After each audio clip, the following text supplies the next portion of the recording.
Mbalabisizaako amanyi ndi Judy Semukaiba Chaita nga leero ngenda basomera olugero oluyitibwa Wakikere ne Wamusu.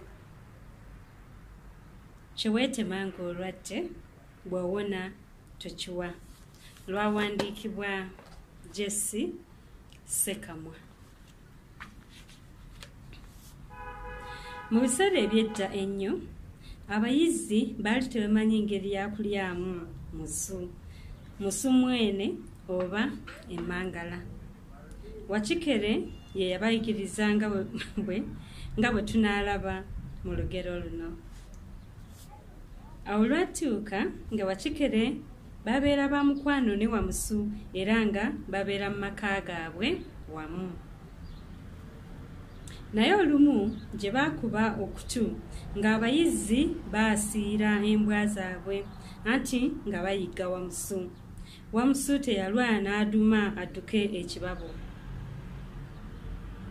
Eky'omukisa omubi abayizi yabagwamu 5 kitawe nga banyweza.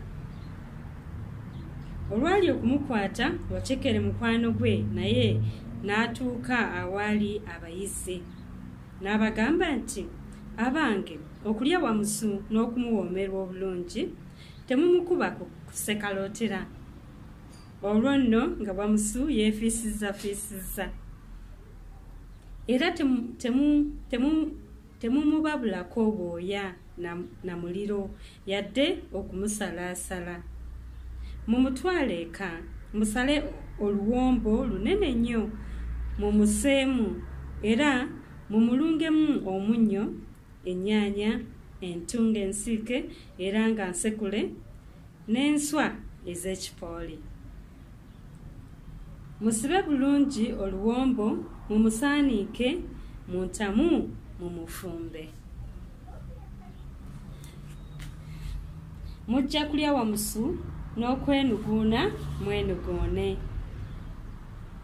Ko abayizi nti wamma Wakikere toogoka luba tutegedde era weebale kutuwa amagezi amalungi weegatyo. Abayizi bwe baatuuka eka nga bakola nga Wakikere bwe yabagamba.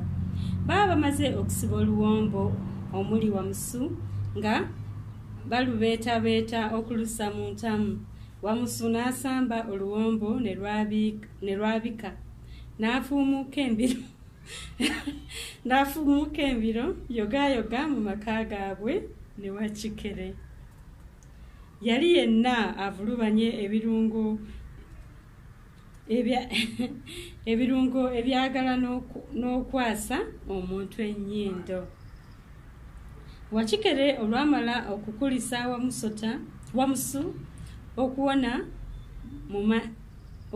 mu mannyo g'empisi era n'okugamba Wamusu nti olabye bwe nasalidde abayizi ag'enkolwa. Wamusu ng'atandika kwekombakomba birungo nga tebiwoomamu kitalo butalo gwe wamma ne yeemosola ng'enkima eri amenvu. Ko Wakikere nti nange leka nkombeko wano. Ko Wamusu nti nedda. Awo nawo neekombawo. Ko Wakikere nti nno leka nkombeko eno emabega gy'ototuuka bulungi. Ko Wamusu nti nedda, eyo nayo neetuukayo. Bw'ati Wamusu nga yeekombakombako ebirungo byonna ng'adda wali ng'akuba kibajjagalo. Wakikere teyamuganya kukombako ku birungo ebyo. Yakandanga kumugamba ng'amutunuulira mu mutwe.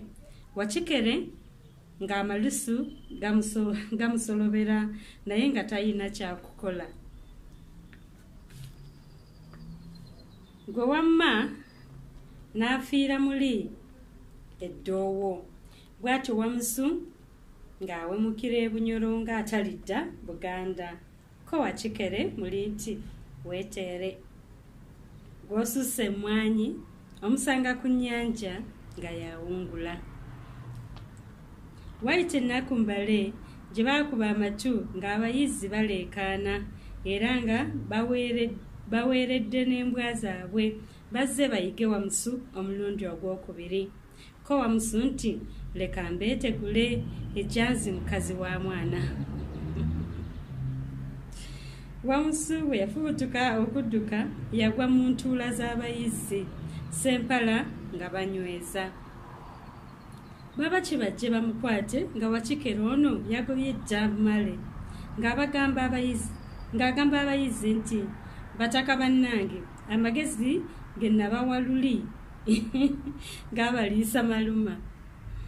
Kati Wamusu mukube ku mutwe era mumubabuleko obwoya ku muliro mumubaage buli omu agabaneko ekifi ekikye ate buli omu agende yeefumbire yekka ekifi kye mu maka ge. N'abayizi bwe baakola olwo obwa Wamusu nga bukoma.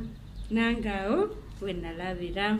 Mwebale nnyo, mwebale ddala okuwuliriza era mbadde nsaba nti mugende subscribing ku my YouTube channel Judy's Basket. When you get to YouTube, just look for Judy's Basket. Nasanyuka nnyo nga mukinkoledde. Akuume.